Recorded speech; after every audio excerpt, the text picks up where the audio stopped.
नमस्कार, मैं प्रद्युमन जोशीला। देश की पूर्व प्रधानमंत्री इंदिरा गांधी, जो उस समय देश की प्रधानमंत्री थी, और जब वो हरियाणा से गुजर रही थी तो एक महिला रेलवे स्टेशन पर आने वाले राहगीरों को, यात्रियों को पानी पिला रही थी। वो महिला और उनकी टीम हर यात्री को पानी पिलाने का काम कर रही थी। श्रीमती इंदिरा गांधी की उस महिला पर नजर पड़ी और उन्होंने उनका नाम नोट कर लिया। और जब हरियाणा प्रदेश में विधानसभा का चुनाव आया तो उस महिला को, जिसका राजनीति से कोई लेना देना नहीं था, इंदिरा गांधी ने चौधरी भजनलाल को यह कहा कि इस महिला को कांग्रेस की टिकट देनी है और उनको कांग्रेस की टिकट दी। और उस समय श्रीमती इंदिरा गांधी ने चौधरी भजनलाल को यहां तक भी कहा था कि चाहे पूरा हरियाणा हार जाए, लेकिन ये महिला चुनाव नहीं हारनी चाहिए। आपको जो करना है वो करो, सब कुछ अपना दांव पर लगाओ, लेकिन इस महिला को जिताओ। और ये महिला कौन है, इस पर हम इस वीडियो में विस्तार से आपको बताएंगे।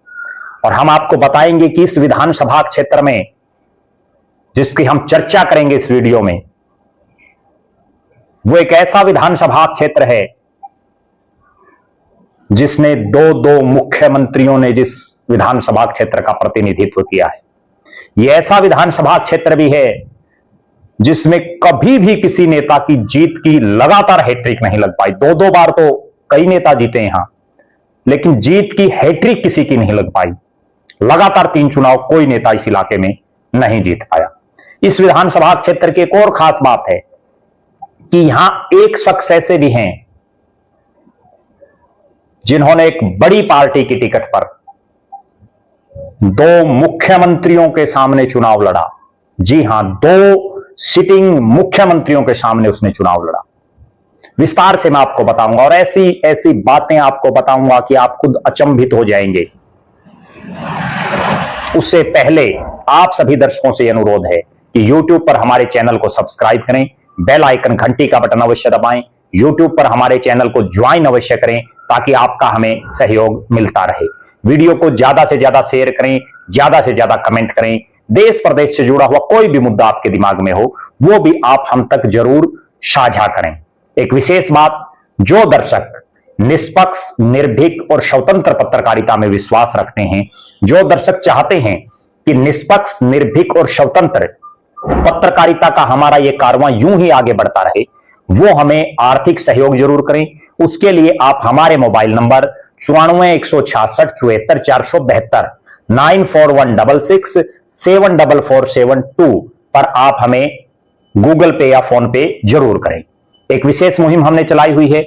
जो भी दर्शक हमारे वीडियो को ज्यादा से ज्यादा शेयर करते हैं, ज्यादा से ज्यादा व्हाट्सएप ग्रुपों में अपने तमाम साथियों तक, सोशल मीडिया के विभिन्न प्लेटफॉर्मों पर शेयर करते हैं, कमेंट करते हैं, उन दर्शकों का नाम भी हम अपने वीडियो में लेते हैं। और उसके लिए आपको करना केवल इतना है कि वीडियो को ज्यादा से ज्यादा शेयर करके उसका स्क्रीनशॉट लेके हमारे मोबाइल नंबर 9416674472 9416674472 पर आप हमें व्हाट्सएप कर दें।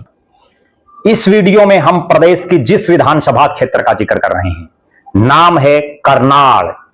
करनाल जो सीएम सिटी भी रही और 10 साल लगातार प्रदेश का मुख्यमंत्री इस इलाके से रहा, इस विधानसभा क्षेत्र का विधायक रहा। उससे पहले मैं आपको भूतकाल जो इस विधानसभा क्षेत्र का रहा उसमें लिए चलता हूं। यहां 1967 में हरियाणा बनने के बाद जब पहला चुनाव हुआ तो जनसंघ की टिकट पर, यानी जनसंघ जो आज जो बीजेपी है, ये उस समय बीजेपी तो 1980 में बनी थी, तब जनसंघ था इन नेताओं का। तो यहां पहला विधायक जनसंघ का बना और नाम था रामलाल वधवा। करनाल से ही आते हैं। रामलाल वधवा 1967 में चुनाव जीते। उन्होंने कांग्रेस के लज्जाराम को चुनाव हराया। इसके बाद अगला जब चुनाव हुआ 1968, तो यहां जनसंघ के रामलाल चुनाव हार गए और यहां से निर्दलीय शांति प्रसाद चुनाव जीते। 1972 और 1977 अगले जो दो चुनाव हुए, उन दोनों चुनाव में रामलाल वधवा चुनाव जीते। 1972 में जनसंघ से, 1977 में जनता पार्टी से। प्रदेश में परिवहन मंत्री भी रहे। इस इलाके के बड़े नेताओं में रामलाल वधवा शामिल थे। उसके बाद आता है 1982 का चुनाव। मैंने जो वीडियो के शुरुआत में आपको एक बात बताई थी, वो इस 1982 के चुनाव से जुड़ी हुई थी। एक महिला, बहुत ही साधारण और सामान्य घर की, नाम शांति देवी, मानव सेवा संघ संस्था चला रही। आज भी चल रही है उनकी मानव सेवा संघ संस्था। और यह संस्था सड़कों पर, रेलवे स्टेशन पर, बसों में, रेल में जो यात्री उतरते हैं या जो बैठे हुए हैं, उनको पानी पिलाने का काम करती थी, आज भी करती है। एक दिन ऐसा आया कि श्रीमती इंदिरा गांधी करनाल से गुजर रही और रेलवे स्टेशन पर पानी पिलाने का काम शांति देवी और उनका मानव सेवा संघ की टीम कर रही। श्रीमती इंदिरा गांधी जी की उन पर नजर पड़ती है और उस समय के जो उनके साथ काम करने वाले नेता हैं या जो इस इलाके की राजनीति को उस दौर की भी समझते हैं, वो ये भी बताते हैं कि श्रीमती शांति देवी ने जब वहां पानी पिलाया तो श्रीमती इंदिरा गांधी जी ने उनको बुला करके उनका नाम बाकायदा नोट किया। उनकी कोई चुनाव लड़ने की इच्छा नहीं, कोई राजनीति का कहरा नहीं। उसके बाद होता यह है कि विधानसभा का चुनाव घोषित हो जाता है। हरियाणा प्रदेश में चौधरी भजनलाल प्रदेश के मुख्यमंत्री होते हैं कांग्रेस पार्टी के। श्रीमती इंदिरा गांधी देश की प्रधानमंत्री होती हैं और श्रीमती इंदिरा गांधी चौधरी भजनलाल को बुलाती हैं और उनको कहती हैं कि ये महिला है जो पानी पिलाती है, इनको करनाल से टिकट देनी है, और उनको टिकट दे दी जाती है। और उसके बाद आयरन लेडी श्रीमती इंदिरा गांधी चौधरी भजनलाल को एक बात कहती हैं कि भजनलाल जी, चाहे पूरे प्रदेश में हम हार जाएं, लेकिन ये शांति देवी जो पानी पिलाने वाली महिला है, ये चुनाव नहीं हारनी चाहिए। उसके लिए आपको जो करना है वो कीजिए, क्योंकि शांति देवी तो कोई राजनीतिक व्यक्तित्व नहीं थी, सामाजिक थी वो। और अब समय देखिए, क्या आज के दौर में हम कल्पना कर सकते हैं इस चीज की? आज जब 2024 का विधानसभा चुनाव हमने, आपने, सबने देखा, क्या किसी ऐसे शख्स को किसी भी पार्टी ने टिकट दी जो बहुत ही सामान्य, बहुत ही साधारण, जो सामाजिक कार्य करता हो? ज्यादातर पार्टियों ने धन्ना सेठों को टिकटें दी, ज्यादातर पार्टियों ने अथाह पैसा जिनके पास है उनको टिकटें दी, ज्यादातर पार्टियों ने परिवारवाद को बढ़ावा देते हुए टिकटें दी, ज्यादातर पार्टियों ने उन नेताओं को टिकटें दी जो खुद स्थापित हैं या उनका परिवार स्थापित रहा है। लेकिन आप कल्पना कीजिए श्रीमती इंदिरा गांधी की दूरदर्शी सोच की। 1982 के चुनाव में उन्होंने खुद शांति देवी को टिकट दी और चौधरी भजनलाल को कहा कि इनको हर हालात में जिताना है। उसके बाद शांति देवी चुनाव जीती कांग्रेस की टिकट पर और उन्होंने श्यामलाल, जो भारतीय जनता पार्टी के यहां से प्रत्याशी थे, उनको चुनाव हराया। फिर आता है 1987 का चुनाव। 1987 के चुनाव में, और मैं उससे पहले आपको एक बात और बता देता हूं, शांति देवी जाट समाज से थी, लाठर गोत्र है उनका, और जो है इस इलाके में समाज सेवा के रूप में आज भी, वर्षों बाद भी, उनका नाम बड़े स्वर्णिम अक्षरों और सुनहरे अक्षरों में इस इलाके के लोग आज भी उनको याद करते हैं, उनके कामों को याद कर रहे हैं। फिर आता है 1987 का चुनाव। यहां से चुनाव जीतते हैं लक्ष्मण दास बजाज। लक्ष्मण दास बजाज करनाल शहर के ही हैं। और 1968 में जो शांति प्रसाद चुनाव जीते वो अग्रवाल समाज से हैं, शांति प्रसाद अग्रवाल, वो भी करनाल शहर से ही आते हैं। जो 1987 का चुनाव है, लक्ष्मण दास, उन्होंने कांग्रेस के जयप्रकाश को यहां से चुनाव हराया। उस समय चौधरी देवीलाल की आंधी थी। फिर हम आते हैं 1991 के चुनाव में। 1991 में यहां जयप्रकाश गुप्ता चुनाव जीतते हैं कांग्रेस पार्टी की टिकट पर। जयप्रकाश गुप्ता मंत्री भी बनते हैं। जयप्रकाश गुप्ता ने भारतीय जनता पार्टी के चेतन दास को यहां से चुनाव हराया। फिर आता है 1996 का चुनाव और यहां से चुनाव जीतते हैं भारतीय जनता पार्टी के शशिपाल मेहता। वो चुनाव हरा देते हैं जयप्रकाश गुप्ता को कांग्रेस के प्रत्याशी के तौर पर। शशिपाल मेहता मंत्री भी बनते हैं। फिर आता है 2000 का चुनाव और जयप्रकाश गुप्ता जो मंत्री रहे वो निर्दलीय प्रत्याशी के तौर पर चुनाव जीतते हैं। वो हराते हैं भारतीय जनता पार्टी के सतीश कालड़ा को। इसके बाद 2005 में यहां एक नेत्री की एंट्री होती है, नाम है सुमिता सिंह। उनको कांग्रेस पार्टी टिकट देती है। सुमिता सिंह का परिवार राजनीतिक परिवार है। तेजेंद्र पाल मान, तेजी मान, जो मंत्री रहे, विधायक रहे, उनकी भतीजी हैं। वो घोगड़ीपुर गांव पड़ता है उनका, मान गोत्र है। और जो उनके पति हैं वो हैं जगदीप सिंह विर्क। सुमिता मान नगर परिषद जो है करनाल, उसकी चेयरमैन भी रही हैं। सुमिता मान 2005 में जीतती हैं, 2009 में भी जीतती हैं। और फिलहाल सुमिता मान की अगर बात करें तो 2005 और 2009 में कांग्रेस पार्टी के राज में वो विधायक बनती हैं। वो चौधरी भूपेंद्र सिंह हुड्डा के भी नजदीकी रिश्तेदारों में हैं। सुमिता मान की पुत्री जो कृष्णा गहलावत हैं, राय की विधायक भारतीय जनता पार्टी की, उनके बेटे समीर गहलोत, जो इंडिया बुल्स, आप सबने नाम सुना होगा, इंडिया बुल्स के समीर गहलोत के साथ वो ब्याही हुई हैं। कृष्णा गहलावत का जो दूसरा बेटा है वो नागौर से सांसद रही ज्योति मिर्धा के साथ ब्याहा हुआ है। और ज्योति मिर्धा की जो बहन है श्वेता मिर्धा, वो चौधरी भूपेंद्र सिंह हुड्डा के बेटे दीपेंद्र हुड्डा के साथ ब्याही हुई है। यानी आपस में एक नई रिश्तेदारी इनकी आपस में हुई है। इसके बाद अगर बात करें 2009 के बाद 2014 में यहां एंट्री होती है एक ऐसे शख्स की जिसकी चुनाव से एक महीने पहले तक किसी ने कल्पना नहीं की थी, सोचा तक भी नहीं था। और वो शख्स खुद भी इस करनाल की सीट की बजाय हरियाणा प्रदेश के रोहतक या फरीदाबाद से चुनाव लड़ने के प्रयास में था, लेकिन पार्टी ने उनको करनाल से टिकट दी। नाम है मनोहर लाल खट्टर, जिनका करनाल से कोई लंबा चौड़ा वास्ता नहीं था, ना उनका घर यहां था, किराए का घर वो लेते हैं।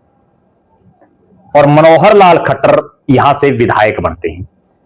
जयप्रकाश गुप्ता जो निर्दलीय प्रत्याशी हैं वो दूसरे नंबर पर रहते हैं और मनोहर लाल खट्टर एक तरफा चुनाव जीतते हैं। और यहां अचंभित करने वाली बात यह है कि लगातार 9.5 साल राज करने के बाद कांग्रेस पार्टी का प्रत्याशी यहां चौथे नंबर पर रहता है, जबकि शहरी सीट पर इंडियन नेशनल लोकदल तीसरे नंबर पर है। मनोहर लाल खट्टर चुनाव जीतते हैं। इस विधानसभा क्षेत्र का उस समय तक का सबसे बड़े हाईएस्ट मार्जिन से वो चुनाव जीतते हैं। 63,773 वोटों से मनोहर लाल खट्टर चुनाव जीतते हैं। इसके बाद मनोहर लाल खट्टर हरियाणा प्रदेश के मुख्यमंत्री बनते हैं। 5 साल पूरा मुख्यमंत्री वो रहते हैं। मुख्यमंत्री बनने के बाद अगला जब चुनाव आता है तो मनोहर लाल खट्टर फिर से करनाल की इसी सीट से चुनाव लड़ते हैं, फिर विधायक बनते हैं। इस बार कांग्रेस यहां से उनके मुकाबले टिकट देती है सरदार त्रिलोचन सिंह को। त्रिलोचन सिंह कांग्रेस पार्टी के प्रत्याशी, अच्छे खासे वोट, लगभग 35,000 के आसपास वो वोट लेते हैं। लेकिन चूंकि सिटिंग मुख्यमंत्री हैं, बीजेपी की हवा है, तो त्रिलोचन सिंह चुनाव हार जाते हैं। इसके बाद मुख्यमंत्री मनोहर लाल खट्टर दोबारा बनते हैं।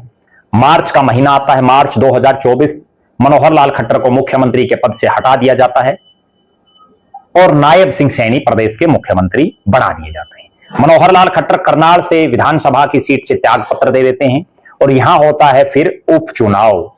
उपचुनाव होता है लोकसभा चुनाव के साथ। 11 जगह प्रदेश में चुनाव हुआ, 10 लोकसभा, एक करनाल की विधानसभा।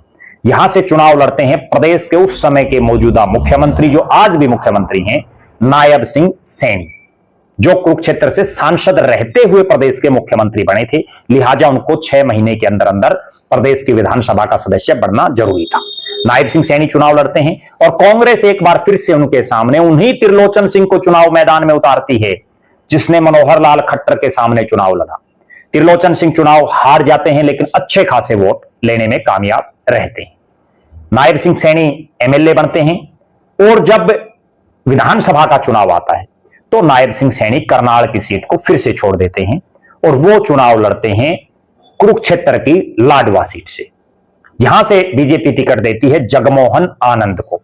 जगमोहन आनंद के सामने कांग्रेस चुनावी मैदान में उतारती है सुमिता सिंह को और सुमिता सिंह चुनाव हार जाती हैं। जगमोहन आनंद यहां बीजेपी के विधायक बनते हैं। कुल मिलाकर के यह कहा जा सकता है कि इस करनाल की सीट में बहुत से रिकॉर्ड प्रदेश की राजनीति में बनाई। यहां एक और बड़ी बात मैं बताऊं, जो लोग कहते हैं ना कि कई बार राजनीतिक आदमी इशारे करते हैं, और वो इशारे बहुत बार ऐसे होते हैं। जैसे 2000 के चुनाव में जब जयप्रकाश गुप्ता निर्दलीय चुनाव लड़ रहे थे, कांग्रेस का उनका टिकट कट गया था, तो एक बहुत बड़े कांग्रेसी ने उनकी खुलेआम मदद की थी और जिसकी वजह से वो चुनाव जीते थे।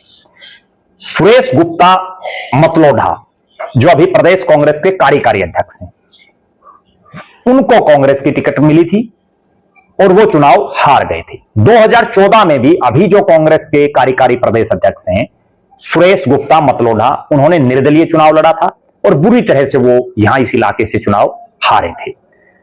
2000 में जब कांग्रेस की टिकट सुरेश गुप्ता को मिली, उस समय ये बड़ी चर्चाएं थी कि वो टिकट मिलनी तो थी, सुरेश गुप्ता है करनाल की, उनको, लेकिन जब टाइपिंग की गई तो उस समय कोई इस तरह का गेम बताया जा रहा चला कि वहां सुरेश गुप्ता मतलोढ़ा को फिर वो टिकट मिली।